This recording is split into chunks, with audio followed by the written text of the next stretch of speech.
Beni dünyanın her bir yerinden izleyen vatanımın güzel ve değerli insanlarını saygı ve sevgiyle selamlıyorum. Değerli izleyiciler, kanalıma hoş geldiniz. Bugünkü başlığımız Türkiye'deki hesaplar açıldı. Gurbetçilere vergi cezası yağıyor ve bilhassa Almanya'da gurbetçilere cezalar gönderilmeye başladı. Bakın neler oldu, neler bitti. Belki şimdi diyeceksiniz ya bana bir şey olmaz, ben zaten Alman vatandaşıyım. Belki diyeceksiniz ben 30 seneden beri buradayım, oturma iznim var.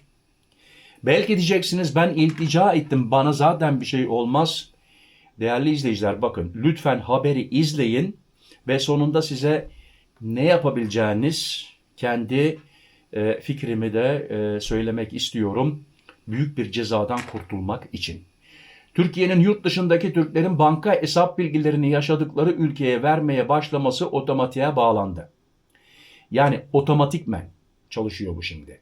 Yurt dışındaki 5 milyonu aşkın Türk'ün büyük kısmı geriye dönük 10 yıla kadar vergi cezaları ile karşı karşıya kaldı. 10 sene geri bakılıyor. Senin Türkiye'deki banka hesapların hepsi çıkıyor.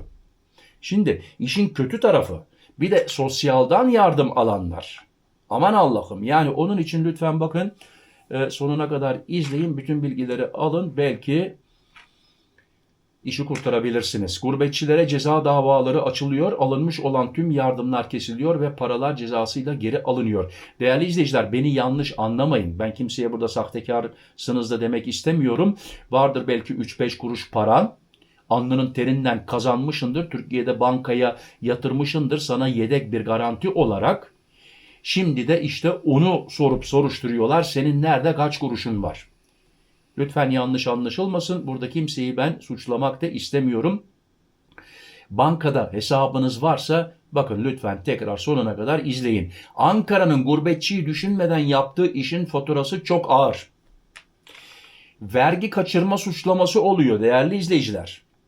İşte diyorum ya, 3-5 kuruş bir para biriktirmişindir. Türkiye'de bankaya yedek olarak yarın ne olacağını biliyoruz mu? Bilmiyoruz.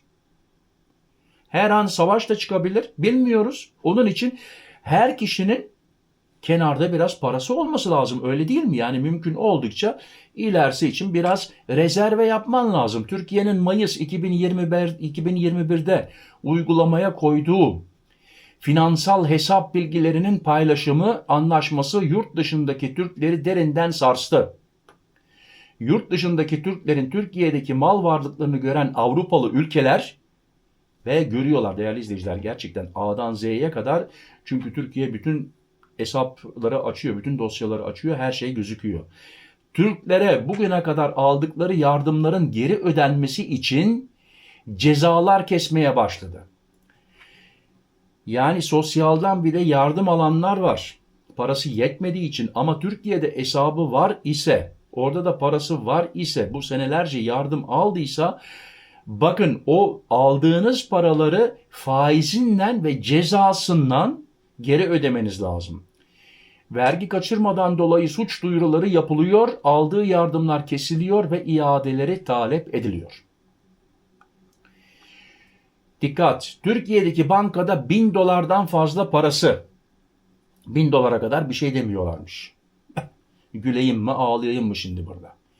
Türkiye'deki bankada 1000 dolardan fazla parası, kira, ortaklık vesaire gelirleri varsa, yani Türkiye'de bir dairen varsa, bir dükkanın varsa, tarlan varsa, bunlardan gelirin varsa, daireni kiraya verdiysen, dükkanını kiraya verdiysen, yani aylık bir gelirin varsa, bunlar da piyasaya çıkıyor. Bunlar da yani gözüküyor. Çünkü veyahut da artık bilmiyorum, elden veriyorsa o kişi o parayı, o zaman gözükmez. Ama bankaya geldiği zaman her şey belli.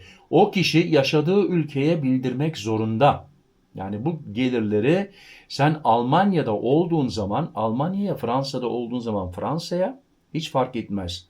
Avrupa ülkelerin neresindesin? Belçika, Hollanda, İsveç, Danimarka, Finlandiya, İngiltere, bildirmen lazım. İsviçre için de geçerli. İsviçre için de. İsviçre'de Steuererklärung'u doldurduğunuz zaman sene sonunda kimlik C olanlar her sene dolduruyor. Oraya yazmanız lazım. Sana soruyor başka bir yurt dışında banka hesabın var mı diye. Nerede kalmıştık? Kişi bunu bildirmemişse Türkiye'nin bilgileri otomatik olarak yurt dışı ile paylaşmasıyla bunlar görülüyor ve geriye doğru en az 5 yıl vergisi talep ediliyor. Yani geriye 5 yıl vergi, iyi ki 10 yıl değil, ama son 10 yıla kadar ki Türkiye gelirleri soruluyor, cezalı olarak onlara vergi tahakkuk ettiriliyor ve ayrıca vergi kaçırmaktan dolayı suç duyurusunda bulunuluyor. Yani sana vergi kaçakçılığı suçundan ceza açılıyor maalesef. Cezalar herkesi kapsıyor değerli izleyiciler. Biraz evvel dediğim gibi, yani sen şimdi belki diyeceksin ben Almanya vatandaşı oldum, bundan sonra bana bir şey olmaz. Ben Belçika vatandaşı oldum. AB pasaportum var, şu var, bu var. Sökmüyor. Nasıl anlatsam size? Yani bir Alman vatandaşı Hans Mayer Berlin'de oturuyor. Öz ve öz Alman, ama yurt dışında bir hesap açmış. Diyelim ki İsviçre. İsviçre bankalarında çok hesap var. Ama İsviçre'de bunların hepsini bildirdi. Kusura bakmasınlar, bildirdi. Aynı hesap yani. Ha sen Hasan'mışın, Türkiye'de hesap açmışın, ha Almanmışın, İsviçre'de hesap açmışın. Artık ülkeler birbirlerine bu hesapların bütün bilgilerini veriyorlar. Türkiye'de bankada parası ve mal varlığı olanların alacağı cezalar statüsü ayırmıyor. Yani sırf para değil, evin, arsan, biraz evvel dediğim gibi dükkan, daire, bunlar da soruşturuluyor ve çıkıyor. Ceza alan kişi uzun süreli oturma izni sahibi veya kısa süreli oturma izni sahibi ya da Alman vatandaşlığı sahibi de olsa cezadan kaçamıyor. Hatta ve hatta değerli izleyiciler, belki bir tanıdığınız vardır, iltica etmiştir.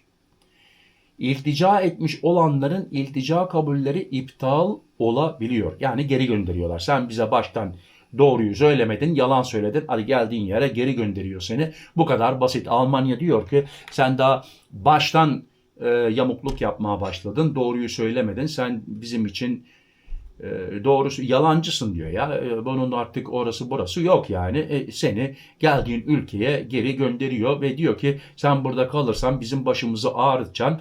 Bizden bir sürü sosyal yardımı alacaksın ama Türkiye'de varlığın var, 2 dairen var, bankada paran var. Sen gelmişsin buzdan bir iltica etmişsin. Doğruları söylemiyorsun. Değerli izleyiciler, peki ne yapacaksınız? Bundan evvel de bir video yapmıştım. Orada da dile getirdim bunu. Beyan etmeniz lazım. Gideceksiniz vergi dairenize. Artık bu konuda size yardımcı olan bir buhalter varsa, yani hesaplarınıza, ona durumu açıklayacaksınız. Zaman varken geri dönüş yapacaksınız, beyan edeceksiniz. Yapmazsanız, çıkarsa, diyorum ya, bakın tekrar söylüyorum, bilhassa yardım alanlar, yani yardım alırken kira yardımı, sosyal yardımı, paran yetmiyor. Sana Almanya diyeyim gene, Almanya ülkesi finansiyel olarak yardım ediyor. Bütün verdiği paraları senelerce, biraz evvel dediğim gibi, vergisinden, cezasından, artık cezası ne kadar olur onu mahkeme karar verecek, geri alacaklar. Daha fazla vaktinizi almak istemiyorum. Teşekkür ederim beni izlediğiniz için. Sağlıcakla kalın, benimle kalın, hoşça kalın. Murat.